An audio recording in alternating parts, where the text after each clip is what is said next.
여러분, 악몽 꾸고 나면 어떠세요? 막 식은땀 나고 하루 종일 기분이 영 찝찝하잖아요. 그쵸? 근데요, 만약에 그 악몽이 사실은 우리한테 엄청 중요한 메시지를 보내는 거라면 어떨 것 같으세요? 오늘 바로 그 이야기, 악몽의 진짜 의미, 그리고 왜 악몽이 오히려 좋은 신호일 수도 있는지 한번 제대로 파헤쳐 보겠습니다. 자, 그럼 한번 같이 생각해 볼까요? 여러분은 이 셋 중에 뭐가 제일 좋으세요?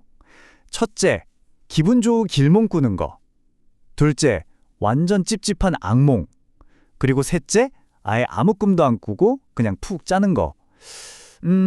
아마 대부분은 당연히 꿈 안 꾸고 푹 자는 게 최고지라고 생각하실 거예요. 그쵸? 네, 맞아요. 보통은 그렇게들 생각하죠. 꿈 없이 자야 진짜 잘 잤다, 뭐 이렇게요. 근데 과연 그게 정답일까요? 오늘 우리가 살펴볼 내용에서는 바로 이 생각에 잠깐만요 하고 브레이크를 겁니다. 꿈이 없는 게 진짜 최선일까? 꿈은 도대체 우리한테 뭘 말하고 싶은 걸까? 하는 거죠. 자, 그럼 이제부터 본론으로 들어가 볼게요. 꿈, 그중에서도 특히 악몽을요, 완전히 다른 시각으로 한번 들여다볼 겁니다. 뭐냐고요? 바로 경고 신호라는 관점이에요. 그러니까 악몽은 그냥 오늘 꿈자리 사나웠네 하고 넘길 게 아니라는 거예요. 이건 일종의 사이렌 같은 겁니다. 이봐요. 지금 당신 뭔가 중요한 걸 놓치고 있어요.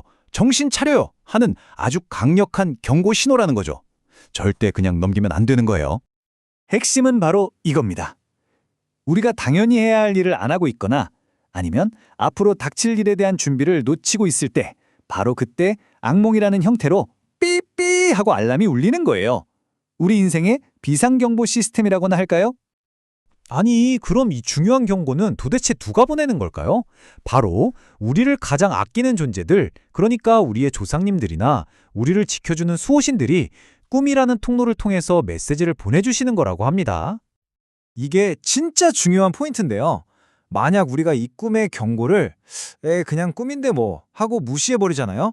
그럼 곧 닥쳐올 문제를 정말 아무런 준비도 없이 맨몸으로 맞아야 한다는 거예요. 그러니까 악몽은 우리를 지켜주기 위한 최소한의 안전장치, 마지막 경고등인 셈이죠. 자, 이제부터는 이야기가 좀 더 넓어집니다. 꿈 이야기에서 우리 삶 전체의 어려움으로요. 근데 이게 되게 놀라운 게 악몽이 울리는 원리랑 우리가 인생에서 어려움을 겪는 원리가 사실은 똑같다는 거예요.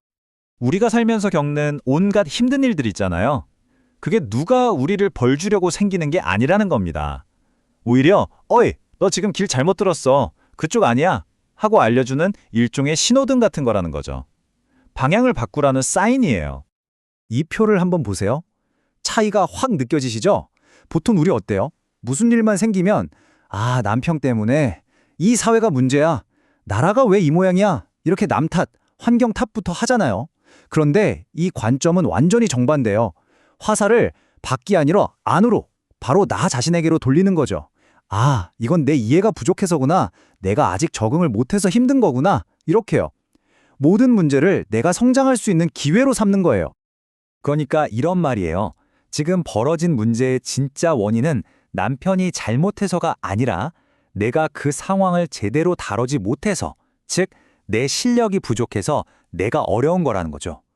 남 탓을 시작하는 순간 우리는 문제 해결에서 더 멀어지고 더 깊은 수렁으로 빠져들게 된다는 아주 중요한 이야기입니다. 자, 좋습니다. 그럼 문제의 원인이 내 안에 있다는 것까지는 알겠어요. 그럼 이제 어떻게 해야 할까요? 여기서 주저앉을 순 없잖아요. 지금부터는 그 문제를 푸는 구체적인 방법을 하나씩 알아보겠습니다. 우리가 문제를 풀려고 할 때 가장 많이 하는 실수가 뭔지 아세요? 바로 욕심 때문이라고 합니다. 오랫동안 엉켜있던 실타래를 조급한 마음에 막 한 번에 확 풀어버리려고 하니까 어때요? 당연히 더 단단하게 엉켜버리는 거죠.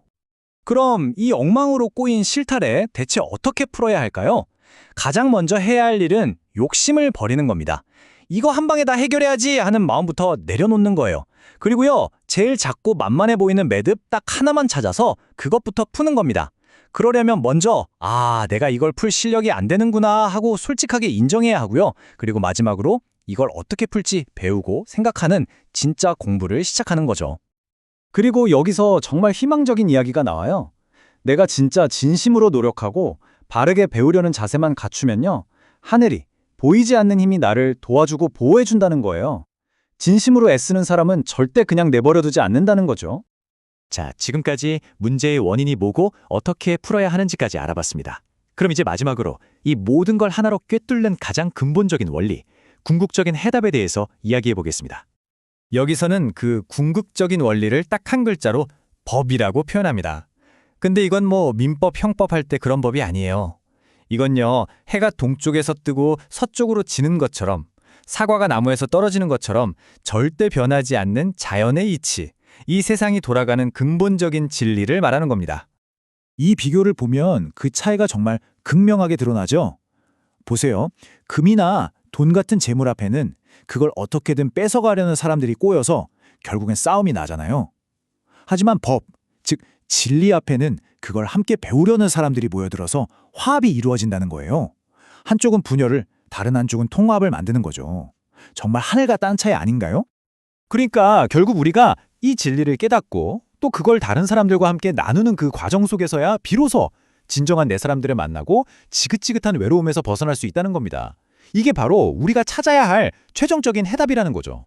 자, 오늘 이렇게 긴 이야기를 함께 나눠봤는데요. 결국 이 모든 이야기는 우리 각자에게 던지는 하나의 질문으로 모아지는 것 같습니다. 바로 이 질문이요. 지금 당신의 삶에서 당신이 가장 먼저 풀어야 할 그 첫 번째 엉킨 매듭은 과연 무엇입니까? 오늘 이 질문 하나만이라도 꼭 마음에 담고 한번 조용히 생각해보는 시간을 가져보시면 어떨까요?